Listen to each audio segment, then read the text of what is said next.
Ninguém vai perguntar como que eu tô? Viajar. Não, né? Ah, que bom que você veio e já perguntou. Eu passo vergonha em vocês mesmos, né, gente? O povo não toma juízo, né? Feliz 2025 para mim e para vocês, tá?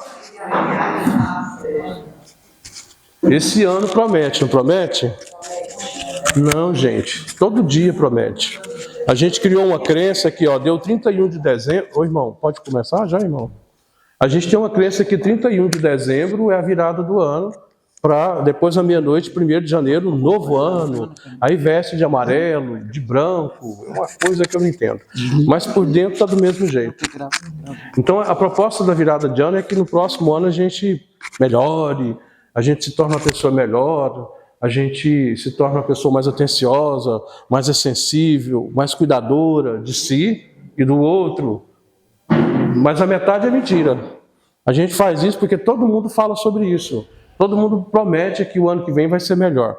Mas você imaginou se você fizesse um dia valer por 365 dias diferente?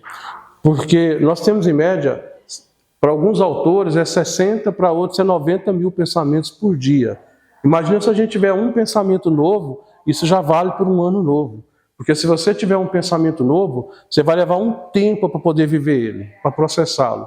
Você começa um dia, 2, 3, você faz. Dá no 5º dia, você desiste. Vamos pegar um exemplo bem clássico, que é a dieta. Você começa a dieta na segunda, na sexta ela acaba. É um pensamento novo. Mas aí surge o convite, surge a festa, surge não sei o quê, muda tudo. Então esse não é um pensamento novo. Você pode até ter. A proposta é permanecer no novo. Eis o desafio.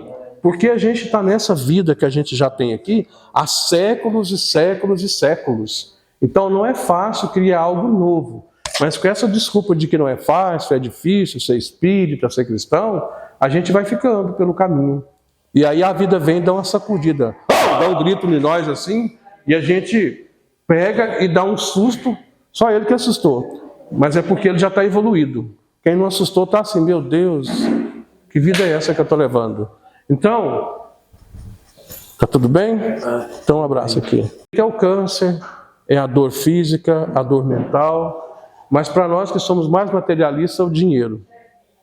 É difícil, né, a gente deixar o dinheiro, deixar a matéria e ir para o espiritual. Mas ao mesmo tempo a gente tem que lembrar que nós somos seres espirituais vivendo uma realidade... Ninguém sabe, gente. Realidade física. Opa, quase que eu arranco o microfone. Realidade física. Então nós estamos aqui para evoluir o espírito. Para evoluir o espírito. Mas o corpo do espírito precisa ser cuidado. E quando a gente está na matéria, a gente tem que viver como os homens de nossa época. Está lá no capítulo 17 do Evangelho segundo o Espiritismo, chama-se Sede perfeitos. Viveis como os homens de vossa época, mas não pensais que através da prece viverá uma vida como de um eremita, longe das provas, longe das dificuldades. A prece é para eu me fortalecer para lidar com as dificuldades. É isso. Bom, eu fiz essa abertura para falar desse ano novo que está aí, que ano novo é um pensamento novo. Não é 365 dias. Porque você veste de amarelo, veste de branco, pula 7 ondas. Eu acho horrível comer ervilha lentilha com arroz. Para mim não muda nada, só fica mais ruim o arroz. Eu prefiro o arroz sem lentilha, eu prefiro só com alho. Mas é gosto de cada um. É tanta crença que a gente inventa que distancia da proposta verdadeira, que é a autotransformação. Pessoal, nada contra, tá? Se você for fazer arroz com lentilha, você pode até me chamar, mas eu vou separar a lentilha e comer só o arroz. É brincadeira. Você pode até me chamar, não tem nada contra. É só para a gente não ficar preso na crença. Continua vestindo sua roupa branca. Eu fui para o Réveillon com os amigos, alguém disse, ué, mas você foi para o Réveillon de camisa preta? Eu falei, gente, não mudou nada. O que tem que mudar é dentro. Aí eu visto uma camisa branca, uma calça branca, fico parecendo médio do centro de Umbanda, e o que mudou? Não adiantou nada. Não que eu seja contra usar o branco, mas a gente tem que tomar cuidado com as crenças limitantes. Mas aí, eu fui chamado aqui para falar do capítulo 20. Alguém sabe que capítulo é esse? Ninguém sabe. Gente, vocês vão tudo para o inferno, porque não sabe o capítulo 20. Inferno da consciência, tá? Senão vocês vão sair daqui com medo de mim. da consciência. Capítulo 20 é trabalhadores da última hora. O que é o trabalhador da última hora? Primeiro a gente precisa entender qual foi o primeiro. O primeiro trabalhador que veio ao mundo para derrubar o mato são chamados missionários ou mártires. Os missionários vieram. Um deles, eles eram anunciados por Isaías no Antigo Testamento, onde ele dizia que virão os profetas e vão trazer a verdade. Um deles foi Elias. Elias chegou e falou o seguinte: não existem vários deuses, só existe um Deus. E aí ele chamou aqueles que acreditavam em vários deuses e fez uma proposta para eles. Nós vamos colocar um novelho. Novelho são várias ovelhas, tá, gente? Não vai ter costureiro aqui que vai pensar que é um novelho de linha. Então, são várias ovelhas. E juntou, e ele falou assim, ó, se você tem vários deuses e acredita neles, pede para os deuses enviarem fogo do céu para a terra e queimar esse novelho. E esses caras ficaram ali, esses sacerdotes, rodeando, enfiando lança no outro, sangrando, para que Deus visse eles e mandasse fogo. Não funcionou. Elias falou assim, eu vou fazer. Elias era dono de efeito físico. Então Elias fez o efeito físico e trouxe o fogo e queimou esse novelho. Não foi Deus que mandou o fogo, como tem a crença bíblica, mas a faculdade mediúnica chamada efeito físico que trouxe esse fogo e queimou. O que Elias fez? Quem não provar que existe os vários deuses iam perder a cabeça. Eles perderam a aposta e aí foi cortada a cabeça deles. Essa época, esses missionários viriam e eles eram duros com a verdade. Eles eram duros com os ensinamentos. Escreveu, não leu, você já sabe o resto. Era desse jeito. Depois Elias reencarna como João Batista. Lei de causa e efeito, Salomé perde a sua cabeça. É assim um pouco da história, porque não vai dar tempo aqui de contar tudo. Então vamos falar de outro. Aí veio, que nasceu lá no Egito, que veio de uma herança hebraica e que veio libertar o povo hebreu dos egípcios. Foi colocado, segundo a história bíblica, dentro de um barquinho, dentro de um recipiente, como é que chama aquilo? Cesto, né? Cesto. E aí ele foi encontrado. Esse é o que conta para nós, né? Mas se a gente for entrar na história, vai mudar algumas coisinhas, tá? Não vai poder entrar, porque, como eu vou dizer aqui, o tempo não permite. Então eu vou resumindo. Aí Moisés vem, abre o Mar Vermelho, traz efeito físico, traz algumas situações para ir preparando o caminho para quem? O Cristo. Todos eles iam preparando o caminho para o Cristo. E aí Moisés cumpre, vai lá para o morro, escondido lá atrás do morro, ele fica lá, ó galera, vocês aguentem um pouquinho que eu vou lá falar com Deus e já volto. Só que ele levou 40 dias nessa história. E aí ele vai lá, segundo a história, conversando com Deus, e já vem, segundo a história, com a tábua dos 10 mandamentos, já trazendo. Só que esse povo não ficou, eles já eram ansiosos, já eram TDAH, já eram desesperados, e não quis esperar Moisés voltar. E aí criou a lenda do bezerro de ouro, juntaram o ouro lá e criou, ali já começa a nossa história com a matéria. E eles ficaram adorando esse bezerro. Então, eles criaram um bezerro porque o bezerro não pensa, o bezerro não sente, o bezerro não dá ordem, o bezerro não faz nada. Então, eu estou usando um pouco a minha profissão de interpretação de que a saúde mental já estava adoecida naquela época. Vamos pegar alguém que não dá ordem, que não tem sentimento. Assim nós podemos criar as nossas próprias leis. E aí veio olho por olho, dentadura por dentadura, e aí vai. Eles é que mandam. Mas Moisés também trouxe isso, porque Moisés viu que aquele povo ali era custoso, então era na chibata. Para aquela época era esse tipo de natureza, por isso vieram esses espíritos duros, firmes, que se precisar bater, batia. E Elias, se precisar matar, ele matou também. Mas tudo isso tem resgate depois. Mas eles vieram para aquela época que eram de espíritos duros, firmes. E precisavam de homens de coragem, que não temia a morte, não temia sofrimento, não temia deixar a família, não temia deixar o dinheiro. São espíritos que vieram preparados para isso. Esses são os trabalhadores de qual hora? Primeira hora. Às vezes Vocês podem ficar incomodados por eu ficar fazendo essas perguntas com vocês, mas é bom que a gente não usa o celular, não levanta, não cochila, não pensa mal da vida do outro, e a gente conseguir ficar com o pensamento firme pelo menos 10 minutos, já consegue um espaço lá no céu. Vocês sabem onde fica o céu? Alguém arrisca? O céu é centro especial do umbral. Ninguém vai querer mais ir para o céu. Nós vamos para o paraíso. E nós somos igual o ladrão do lado de Cristo na cruz. E ele falou, hoje mesmo estarás comigo no paraíso. E por aí vai. Depois desses caras que vieram trazendo violência, comprovando a verdade, que Deus era só um, o Velho Testamento, olho por olho, dente por dente, aí vieram os filósofos, Sócrates 500 anos antes de Cristo, trazendo sobre a reencarnação, que na filosofia da Grécia chamava palingenese, que é a reencarnação. Sócrates trouxe para os jovens ideias libertadoras, mas foi mal interpretado porque ele já trazia um novo pensamento para aquela época. Colocaram ele na cela e disseram, nós vamos suicidar você. E que é suicidar ele? Dariam para ele um veneno contra a vontade dele. E ele ia morrer. Naquela época tinha muito isso. Suicídio não é de agora.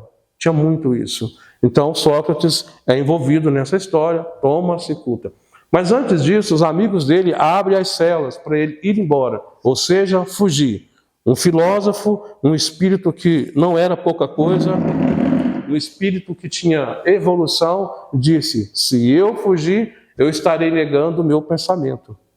Porque eu não fiz nada contra ninguém. Então eu não vou fugir, eu vou morrer pela minha ideia.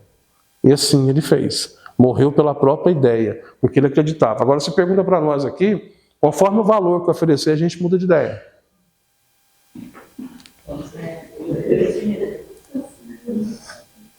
O que será que a gente riu, né? Ou não, às vezes a gente chora, desespera, fala, Deus, por que eu fiz isso? Mas pode rir, pode chorar, depende da nossa condição evolutiva. Se Jesus aparecer e falar, pessoal, a parada é o seguinte, estou aqui capturando pessoas para ir comigo agora, bora? Não, ainda tem uns boletos para pagar. Isso, por isso que você está reencarnando até hoje. Olha o boleto aí do seu lado. Um boletão, né? Todo mundo, por que vocês estão rindo dela? Vocês acham que vocês caíram aqui de paraquedas? Ninguém, inclusive o palestrante. Se brincar, deve ser o mais necessitado. Que puseram eu para vir falar, para eu não esquecer o Evangelho. Então, a missão de Sócrates foi trazer a ideia, o pensamento e preparar o caminho.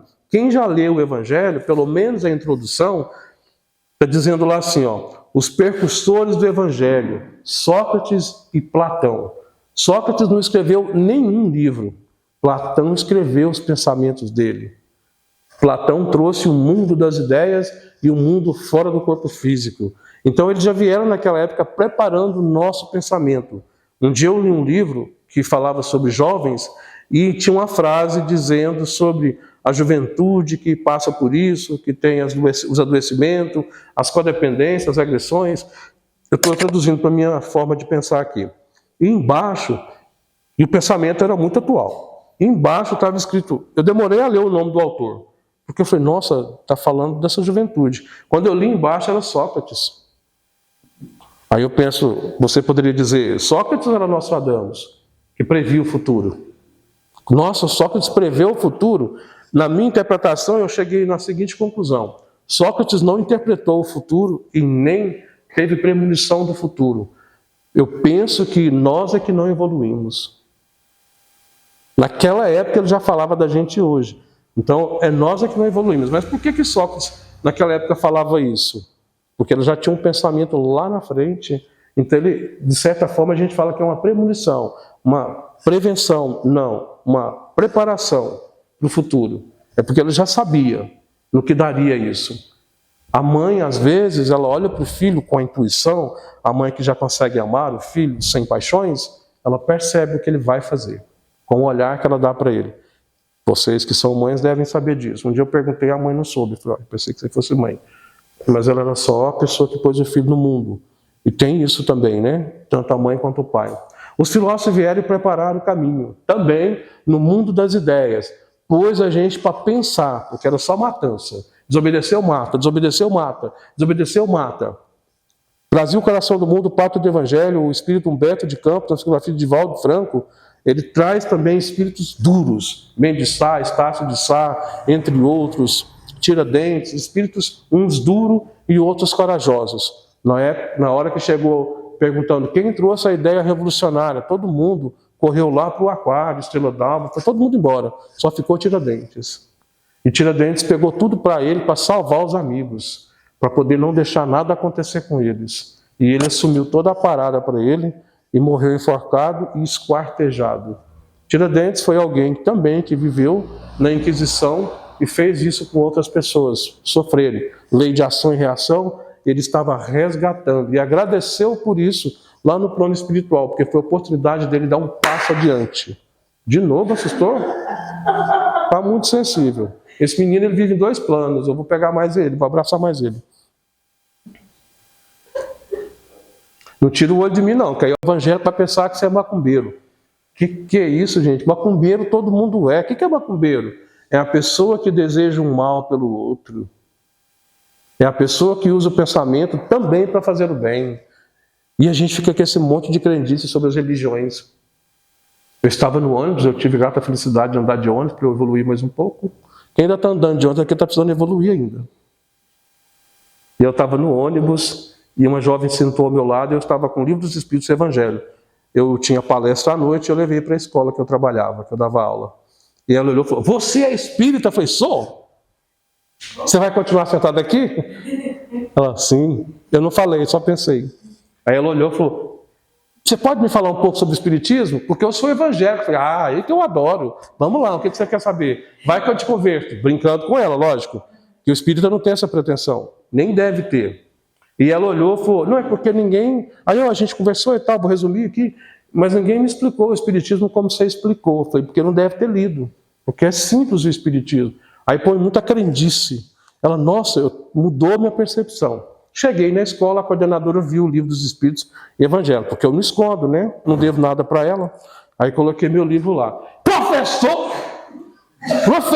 você é espírita. Gente, eu falo assim, desculpa. Professor, você é espírita. E gritou, desse jeito, gritou.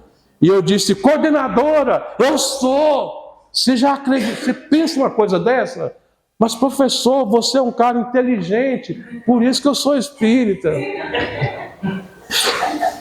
E ela disse, quando ela terminou de falar, coordenadora, você é muito mais inteligente do que eu, tem pós-graduação com preconceito de religião. O que adiantou, então, essa labuta toda intelectual, se a moral está em déficit? Aí ela falou assim, eu vou te contar uma coisa, você não conta para ninguém não? Eu falei, não, só para o povo lá do Estrela d'Alva. Tem muitos anos, nem sei se ela está encarnada. E ela disse, eu fui no centro espírita buscar a carta do fulano, lá da minha família. Carta psicografada? É. Mas você acredita? Sim. E o espírito escreveu a mensagem? Sim. Te fez bem? Sim. Não acredito que você acredita no espírito e no espiritismo. Eu vou contar lá na sua igreja. Aí a gente se abraçou, brincou, e aí acalmou o negócio. Pensa se eu corro. Esse é o trabalhador espírita, não é eu que eu estou falando, é todos nós. Não nega o que você acredita. Para que você negar? O trabalhador da última hora, ele não vai negar. Se é espírita, eu sou. Precisa pronunciar na rua? Não. Eu, como psicólogo, o CRP fica me vigiando. Porque tudo que eu falo, eles pensam que é religião, pode pensar que é religião. Como eles já vieram atrás de mim, mas eu filosofei. A psicologia veio da filosofia. Como a gente não está acostumado a pensar, a não ser pelos Instagrams que tem 1 milhão de seguidores, eu vou lá e sigo, sem saber se é real. E às vezes o que está falando a verdade só tem 1000 seguidores. Mas a gente vai pela massa, pelo movimento. E aí a gente não presta atenção no pensamento.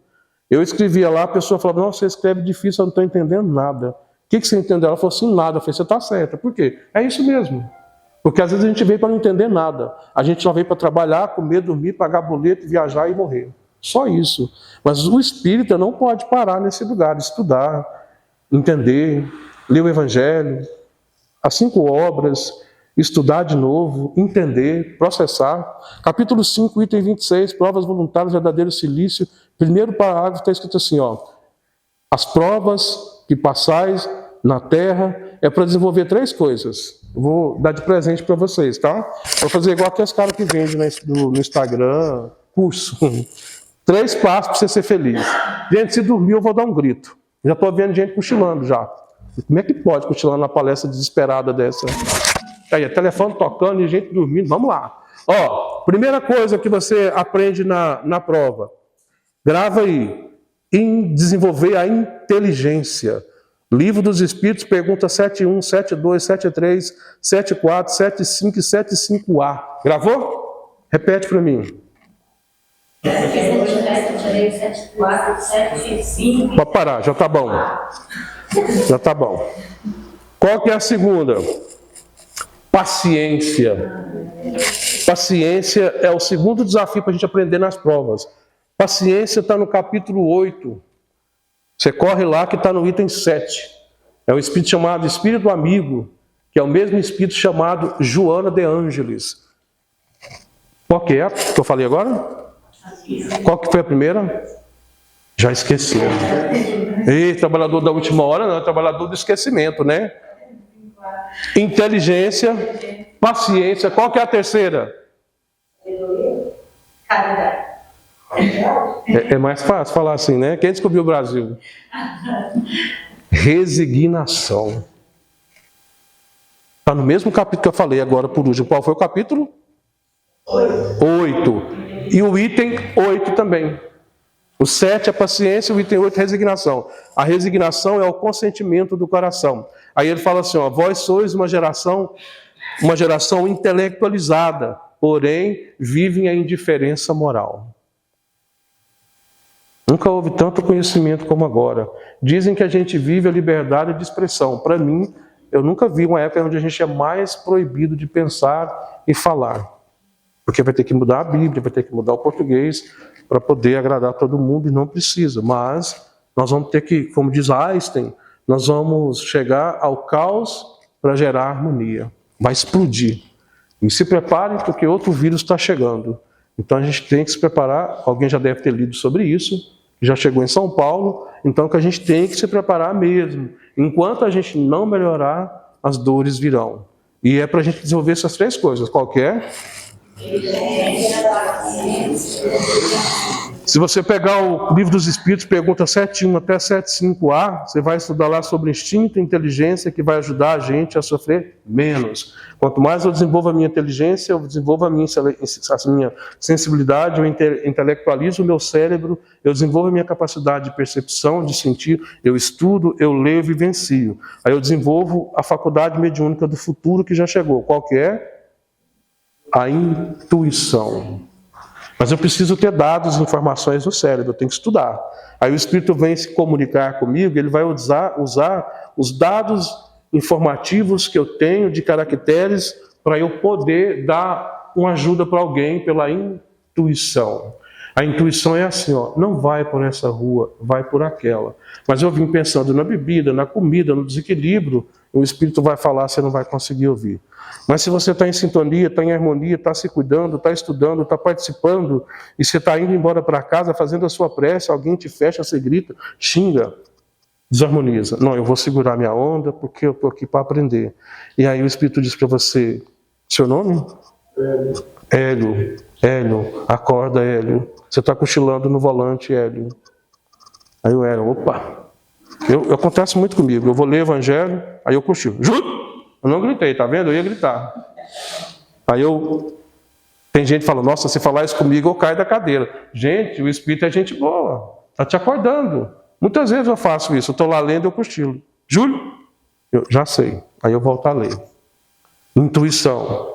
Inteligência que você vai desenvolvendo. Resignação. Resignar-se diante das provas da vida.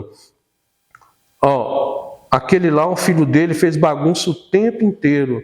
E ele está vivo. O capeta do filho daquela mulher nem adoece. Meu filho morreu. Gente, você já viu bandido adoecer? Eu nunca vi. Nunca. Você não vê esse ter câncer, você não vê esse sentir dor de barriga, dor de cabeça, é impressionante. Você não vê. Outra coisa que eu reparei, eu nunca vi mendigo cometer suicídio. Eu nunca vi.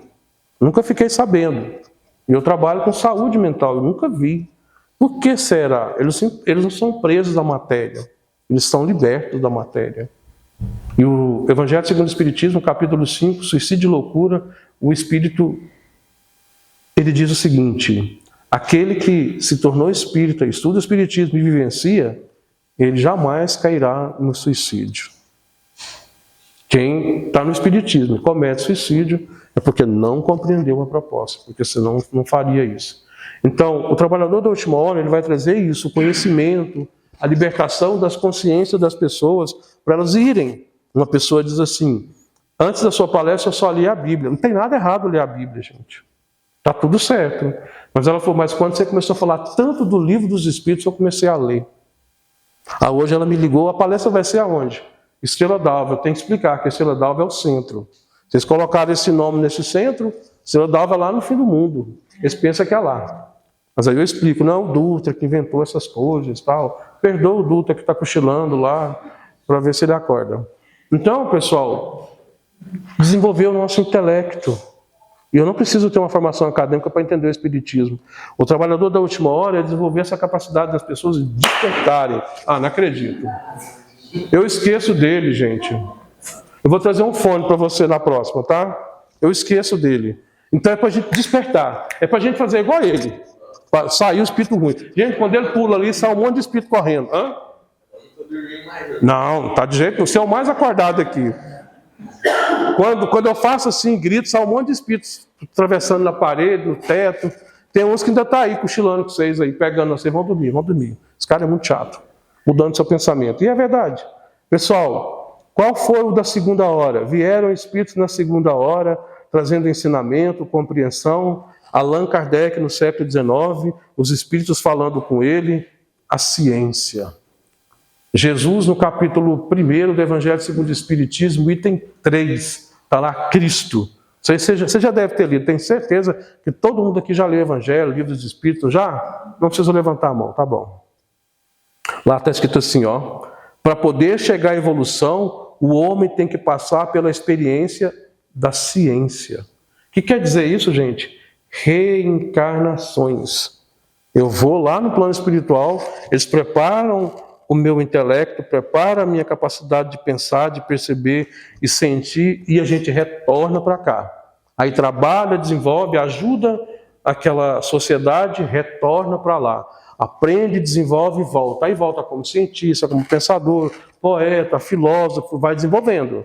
Daqui a pouco a gente vai chegar numa evolução tal que nós seremos enviados para outros mundos mais inferior do que a Terra, como missionários, como os Moisés da vida, até mesmo como os mártires que vieram e morreram em nome do Cristo. Nós vamos chegar para a evolução que milênios e milênios nós nos tornaremos espíritos crísticos.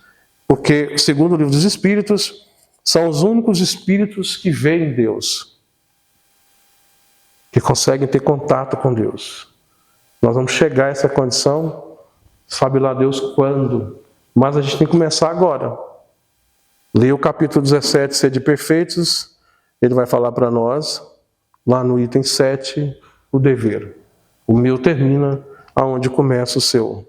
A proposta do trabalhador da última hora é levar a mensagem no seu trabalho, na sua casa, na prática.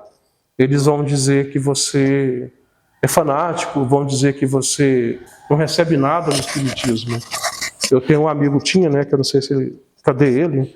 E pastor, ele disse: irmão, você está indo fazer palestra todo dia, parece. Hoje diminuiu um pouco, mas era quase todo dia. E ele diz assim: e você ganha para fazer palestra? Eu falei: nem R$1. Mas os espíritos é mão de vaca, né, irmão? Eu falei: eles não dão R$1 para mim, você acredita? Eles têm um escorpião no bolso. Ele falou: irmão, vou fazer o seguinte, eles não dão nem a gasolina. Eu falei: não, eu uso a minha. Às vezes nem o café. E às vezes até a água fluidificada lá no centro é diferente. Quando eu era católico, eu comia bolo de milho, fubá, mané pelado, biscoito. Lá não tem nada disso. É verdade, irmão? É verdade. Até a água, tem lugar que a água benta na igreja é garrafa. No centro espírita, a água que eles dão para a gente é tão pouquinho que eles dão num copo desse tamanhozinho. E a água é pela metade ainda. Ele achou bom. Mas irmão, como é que você faz então? Eu falei: não, aqui a gente faz do coração. No Espiritismo você não vive da religião, você vive para a religião. Aí eu brinquei com ele, lógico. Ele falou: irmão, eu vou levar você na minha igreja e o dia que você for pregar lá, eu vou te dar uma oferta. Eu falei: não, pastor, então chama logo. Eu quero receber essa oferta para eu pôr gasolina. Só que depois eu brinquei, não vou gritar, eu brinquei com ele, expliquei por quê. Falei, olha, no Espiritismo, a proposta que a gente tem é que nós estamos aqui desenvolvendo-nos intelecto, moral, emocional, afetivo, social, familiar, porque a gente está andando há séculos e séculos igual poeira no vento. A gente não vai, fica assim, ó, em redemoinho. Aí o perdão incondicional dado por Deus é a reencarnação.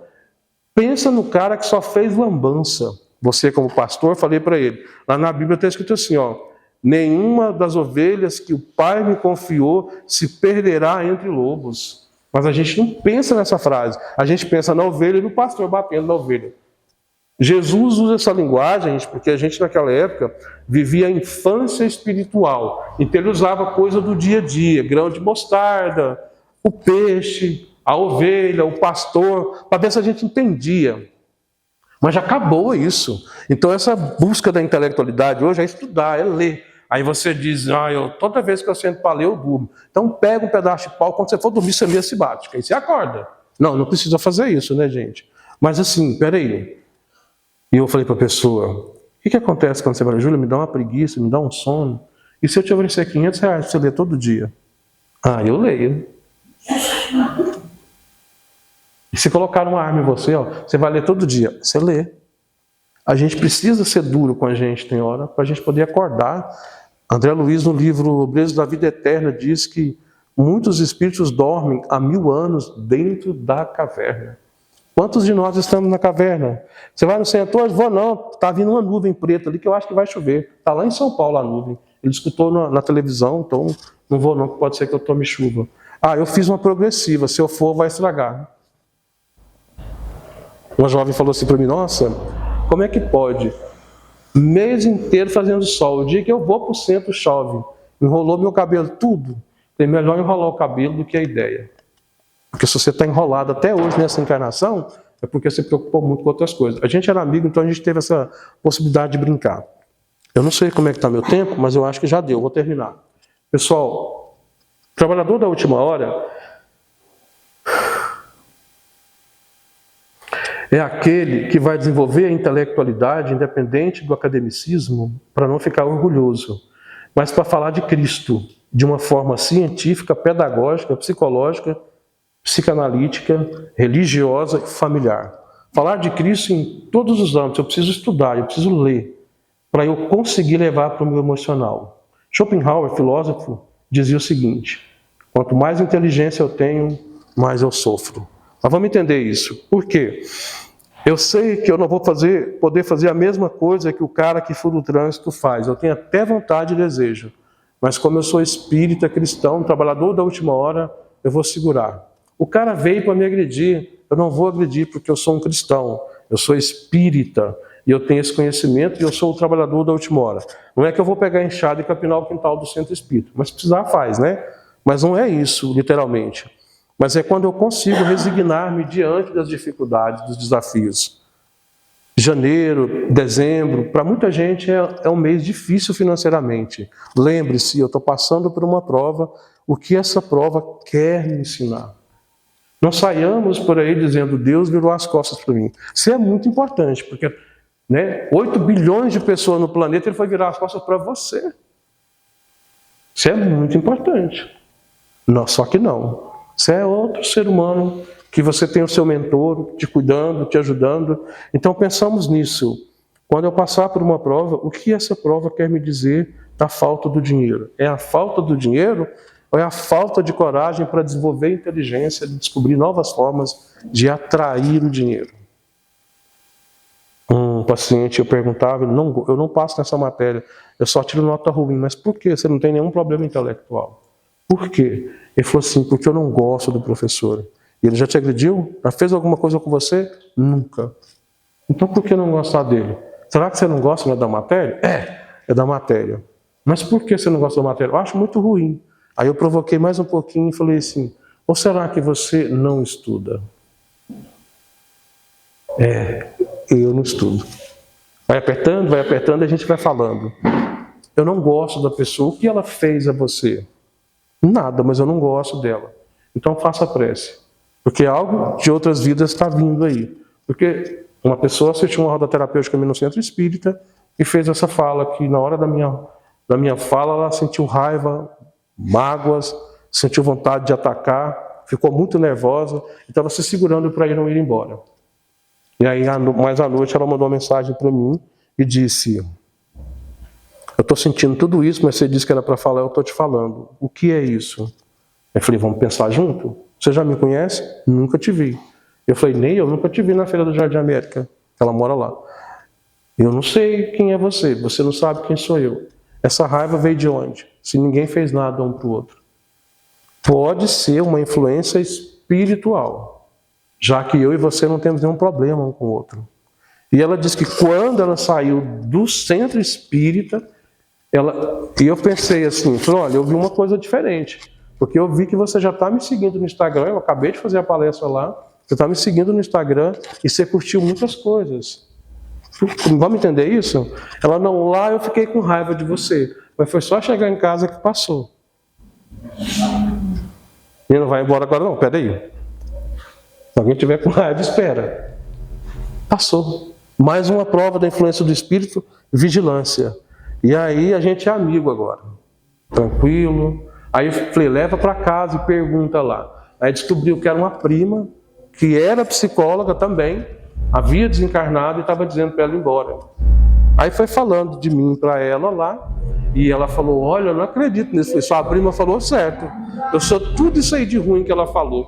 Tudo que ela falou sou eu. Por isso que eu estou reencarnado. Agora ela está perdendo tempo, porque ela já desencarnou e devia estar buscando a evolução. Porque ficar aqui falando do outro, quem somos nós?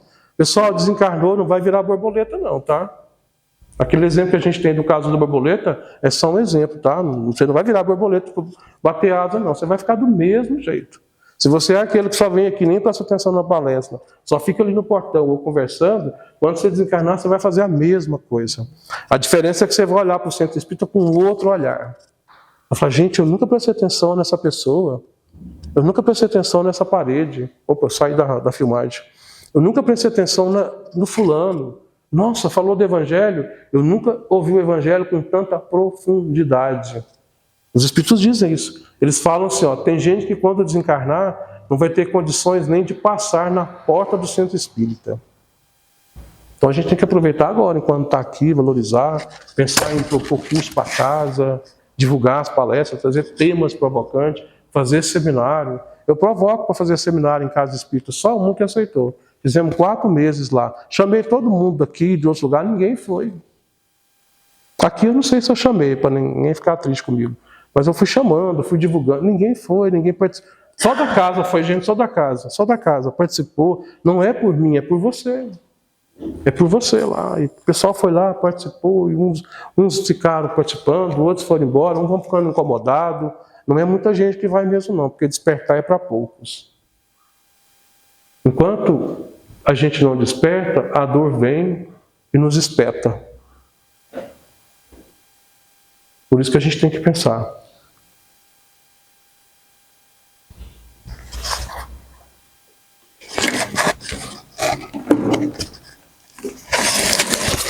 Aí a gente tem que fazer essa música aqui, ó, quando a gente não pensa em evoluir.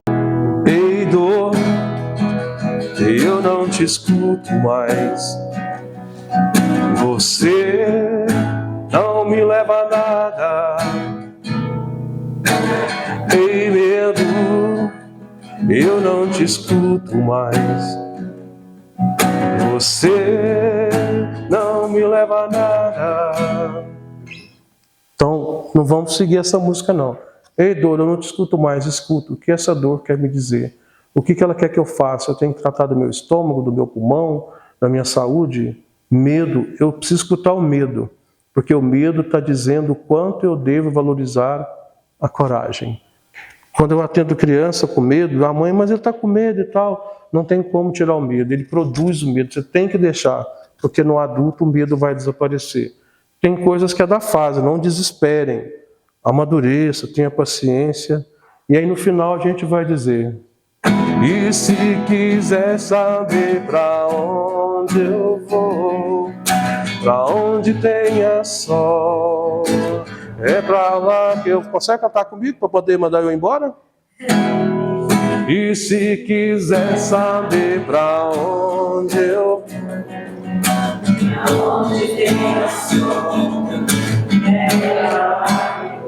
Canta comigo. E se quiser saber pra onde eu vou, pra onde tenha sol, é pra lá. Só vocês. E se quiser saber pra onde tenha sol, é pra lá. Pessoal, obrigado, boa noite, muita paz, feliz 2025 e até um dia.